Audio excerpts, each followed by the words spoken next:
kama ODM wanajipanga, Mheshimiwa Rais, sisi ambao ni wana UDA tutakuwa tumejipanga hapo mbele, ili ndugu zetu wa ODM wakijipanga kwa chama chao cha ODM na sisi kwa UDA tujipange. Na ndio Mheshimiwa Rais, chama cha UDA tumetangaza uchaguzi ukiwemo hapa Baringo County kwa county 20 ambazo hatukuwa tumefanya uchaguzi wa chama.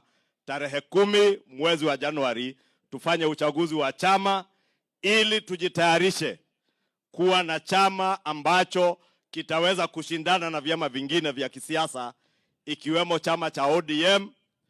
Na mimi nataka nimwambie ndugu yangu Opiyo, kama huko kwenyu na ODM najipanga, na sisi kwa Mlima na UDA tunajipanga. Na kama uliangalia Mbeere North, mliona ya kuwa kwa Mlima chama chetu cha UDA tunajipanga, na ndio hata hiyo kitu mnasikia ya Mbeere North, Mheshimiwa Roko na naibu wa rais walituongoza na tukaweza kushinda hiyo uchaguzi.